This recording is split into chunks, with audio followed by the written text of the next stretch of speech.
بسم اللہ الرحمن الرحیم۔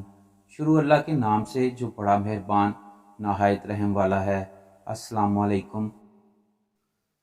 قیامت کے دن اللہ تعالیٰ انبیاء، صدیقین اور شہداء سے کہے گا، جاؤ جتنے انسان جہنم سے نکال سکتے ہو نکال لو۔ حضور صلی اللہ علیہ وآلہ وسلم کی شفاعت پر بے شمار مخلوق نکلے گی۔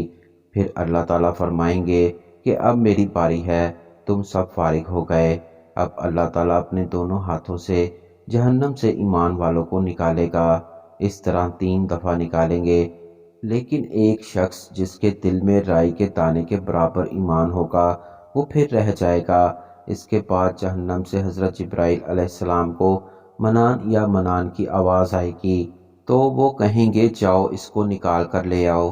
تو وہ جائیں گے اور دروغہ جہنم سے کہیں گے ایک اٹکا ہوا آخری قیدی ہے، اس کو نکال دو۔ چنانچہ وہ جہنم کے اندر جا کر واپس آئیں گے اور کہیں گے کہ دوزخ نے اب کروٹ بدل دی ہے اور ہر چیز پلٹتی ہے، پتہ نہیں وہ کہاں ہے۔ دوزخ کا ایک پتھر 7 بر اعظم کے پہاڑوں پر رکھ دیا جائے تو سارے پہاڑ پگھل کر سیاہ پانی میں تبدیل ہو جائیں گے، اور دوزخ میں اگر سوئی کے برابر بھی سوراخ ہو جائے تو اس کی آگ سارے جہاں کو جلا کر راکھ کر دے گی۔ دوزخ میں 1,00,000 آدمیوں کو بٹھایا جائے اور وہ ایک سانس بھی لیں تو ان کی ایک سانس کی وجہ سے 1,00,000 آدمی مر جائیں گے، ختم ہو جائیں گے۔ چنانچہ حضرت جبرائیل علیہ السلام آئیں گے تو اللہ تعالیٰ سے عرض کریں گے پتہ نہیں چل رہا وہ کہاں ہے۔ اللہ تعالیٰ بتا دے گا کہ جہنم کی فلاں چٹان کے نیچے پڑا ہے۔ تو وہ آئیں گے، چٹان کا سانپ ڈنگ مارے تو 40 سال تڑپتا رہے گا، اس کو جھٹکا دے کر نکالیں گے، پھر صاف ہو جائے گا۔ اس کو نہر حیات میں ڈالا جائے اور پل صراط فقط مسلمانوں کے لیے ہے، کافروں کے لیے نہیں۔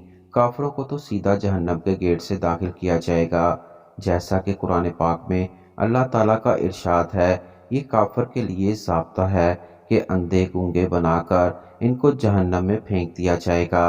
پل صراط مسلمانوں کے لیے ہے، اس پر ان کو گزارا جائے گا تاکہ ان کے ایمان کا پتہ چل جائے۔ بعض ایسے گزریں گے کہ جہنم کی آگ نیچے سے پکارے گی، اللہ کے واسطے جلدی چل، تیرے ایمان نے مجھے ٹھنڈا کر دیا۔ اور بعض ایسے گزریں گے کہ ان کے دونوں طرف آریاں لگ جائیں گی، جن کے کانٹے ان کے اندر پھنسیں گے۔ چنانچہ اس شخص کو کہا جائے گا کہ چل، وہ کبھی گرے گا کبھی چلے گا، پھر وہ پکارے گا یا اللہ پار لگا دے، یا اللہ پار لگا دے۔ اللہ تعالیٰ فرمائے گا کہ تو ایک وعدہ کر تو پار لگا دوں گا، تو باہر جا کر اپنے سارے گناہ مان لے تو پار لگا دوں گا۔ تو وہ کہے گا پار لگا دے، میں سارے گناہ مان جاؤں گا۔ اب اللہ تعالیٰ پار لگا دیں گے تو سامنے جنت نظر آ رہی ہوگی اور پیچھے دوزخ نظر آ رہی ہوگی۔ اللہ تعالیٰ فرمائیں گے اب بتا کیا کیا تھا دنیا میں؟ تو اب وہ ڈرے گا کہ مان گیا تو دوبارہ نہ پھینک دیں۔ تو وہ کہے گا میں نے کچھ کیا ہی نہیں، یعنی آخری وقت تک دغا بازی۔ اللہ تعالیٰ کہے گا گواہ لاؤں؟ تو وہ تسلی کے لیے ادھر ادھر دیکھے گا، اسے کوئی نظر نہیں آئے گا۔ جنت والے جنت میں اور دوزخ والے دوزخ میں ہوں گے، وہاں کوئی نہیں ہوگا۔ پھر اللہ پاک اس کی زبان کو بند کر دیں گے اور اس کے جسم سے کہیں گے تو بول۔ پھر اس کے ہاتھوں سے، اس کی رانوں سے آوازیں آئیں گی تو وہ کہے گا کہ میرا وجود ہی میرا دشمن ہو گیا۔ وہ کہے گا یا اللہ بڑے بڑے گناہ کیے، تو صاف کر دے، دوبارہ نہ بھیج۔ تو اس سے کہا جائے گا کہ جا جنت میں چلا جا۔ چنانچہ جب وہ جائے گا تو اللہ تعالیٰ اس کو ایسی جنت دکھائیں گے جیسے کہ وہ ساری کی ساری جنتیوں سے بھری ہوئی ہے، تو وہ دیکھ کر واپس آ جائے گا۔ تو اللہ تعالیٰ فرمائیں گے تو جاتا کیوں نہیں؟ تو وہ پھر چلا جائے گا اور جنت دیکھ کر واپس آ جائے گا۔ پھر کہا جائے گا کہ تو جاتا کیوں نہیں؟ وہ کہے گا آپ نے کوئی جگہ خالی نہیں چھوڑی، میں کہاں جاؤں؟ اب اللہ تعالیٰ اس سے کہیں گے اچھا تو راضی ہے کہ میں نے جب سے دنیا بنائی تھی اور جس وقت وہ ختم ہوئی اس کا 10 گنا کر کے تمہیں دے دوں؟